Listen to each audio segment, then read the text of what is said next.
Malam itu angin pegunungan puncak menusuk hingga ke tulang sumsum, membawa dingin yang tak tertahankan bagi tubuh remaja yang hanya mengenakan kaos tipis. Rian berdiri gemetar di tepi jalan sepi, air mata bercampur hujan deras saat mobil ayahnya menjauh tanpa menoleh lagi, meninggalkannya sendirian dengan teriakan terakhir yang masih bergema, "Kamu bukan anakku, anak setan yang suka sama jenis." Hati Rian seperti robek, 16 tahun hidupnya yang penuh rahasia kini terbongkar hanya karena satu ciuman diam-diam dengan teman sekolahnya di belakang masjid desa. Ia tidak tahu harus kemana, kakinya lemas, dingin merayap ke tulang, dan ketakutan akan masa depan yang gelap menyelimuti pikirannya. Di desa kecil dekat Bandung itu, keluarga Rian dikenal taat beragama. Ayahnya, seorang buruh pabrik, selalu mengajarkan bahwa laki-laki harus menikah dengan perempuan, punya anak, dan meneruskan garis keturunan. Ibu Rian menangis di rumah saat ayah memutuskan membersihkan rumah dari penyakit ini. Kakak laki-lakinya hanya diam, tak berani membela. Malam itu, setelah ayah memukulinya habis-habisan dan melemparnya ke mobil, perjalanan ke puncak terasa seperti hukuman mati. "Di sini kamu belajar menjadi laki-laki sejati," kata ayah sebelum mendorongnya keluar. Rian berjalan tersandung-sandung di kegelapan, mencoba mencari cahaya dari rumah-rumah jauh.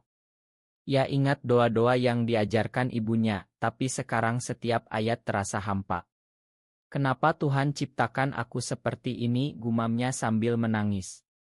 Dingin membuat giginya bergemeletuk, pakaian basah kuyup. Setelah berjam-jam, sebuah truk pengangkut sayur berhenti. Sopirnya, seorang pria parubaya, melihat wajah pucat Rian dan mengajaknya naik tanpa banyak tanya. "Anak, kamu mau kemana?" tanya sopir itu. Rian hanya bisa menjawab pelan, "Jakarta, saya tidak punya tempat lagi." Di Jakarta, Rian tiba pagi hari dengan tubuh lelah dan hati yang hancur. Ia berkeliaran di terminal, mencari kerja apa saja. Malam pertama ia tidur di bawah jembatan, dingin kota yang berbeda tapi sama menyakitkan. Rasa malu karena identitasnya membuatnya tak berani minta tolong ke siapapun. Ia ingat kata-kata ayah, "Kamu memalukan keluarga." Setiap kali melihat pasangan laki-laki perempuan di jalan, hatinya perih. Apakah aku memang salah?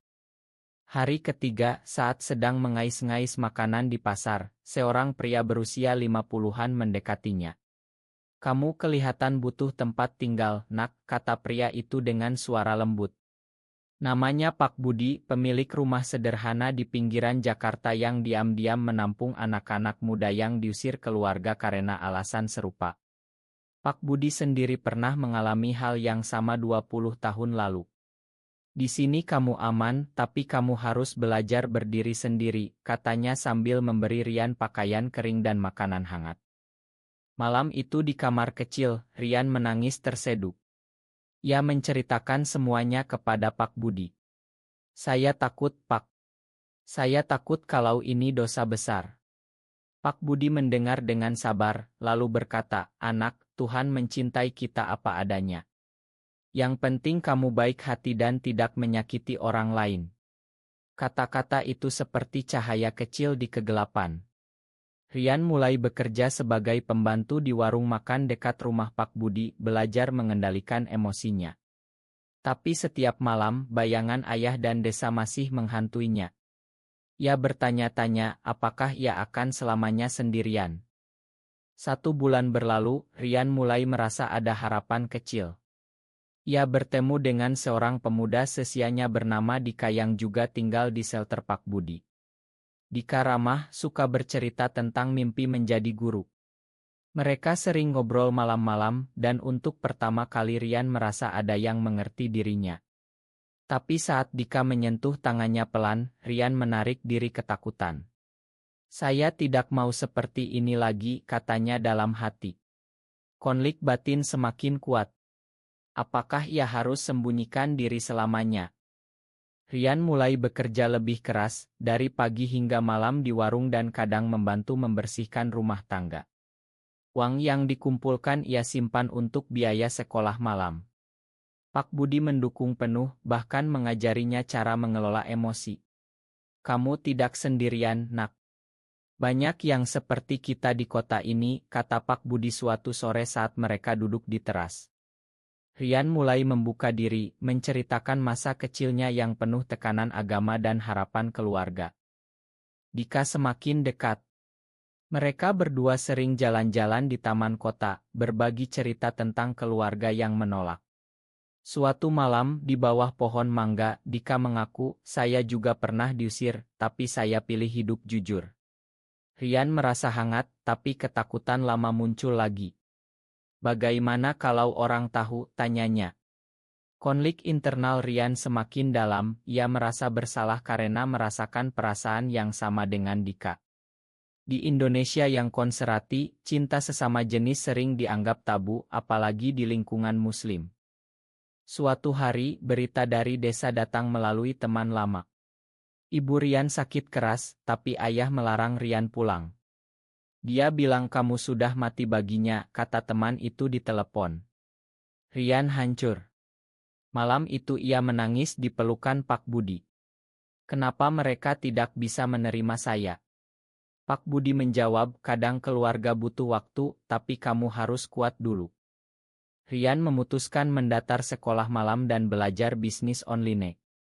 Ia menemukan bakat di pemasaran digital, mulai membantu warung-warung kecil naik kelas di media sosial. Penghasilannya bertambah, ia pindah ke kamar kecil sendiri. Hubungan dengan Dika semakin erat, tapi satu kesalahpahaman terjadi saat Dika melihat Rian bicara dengan perempuan di warung dan cemburu.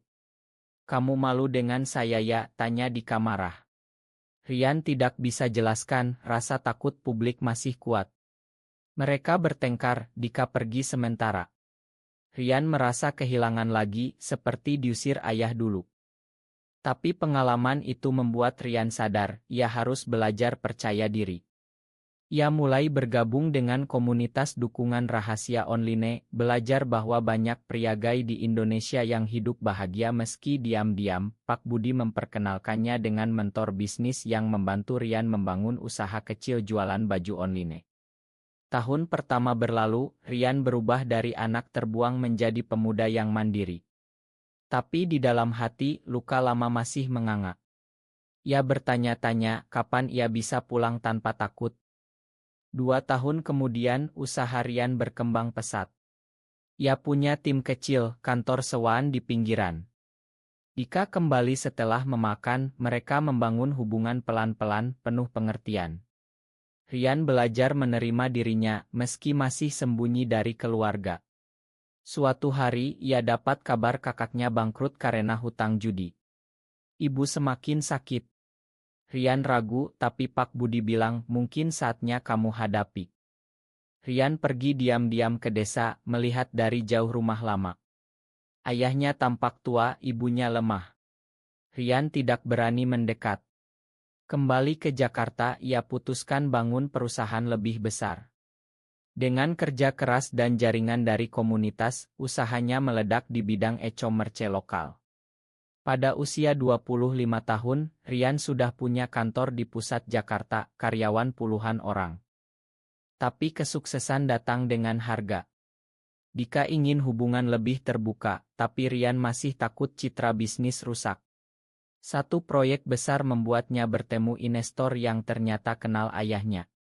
Konflik batin muncul lagi. Rian hampir putus asa, tapi Dika bilang, kamu sudah cukup kuat, sayang. Mereka menghabiskan malam bicara panjang, Rian akhirnya mengerti bahwa cinta sejati butuh keberanian. Perusahaan Rian semakin besar, ia bisa bantu banyak orang seperti dirinya dulu. Tapi saat ayahnya sakit parah, Rian dapat telepon dari kakak. Datanglah sebelum terlambat. Rian pulang dengan hati berdebar. Pertemuan pertama penuh ketegangan. Ayahnya diam, tapi mata penuh penyesalan.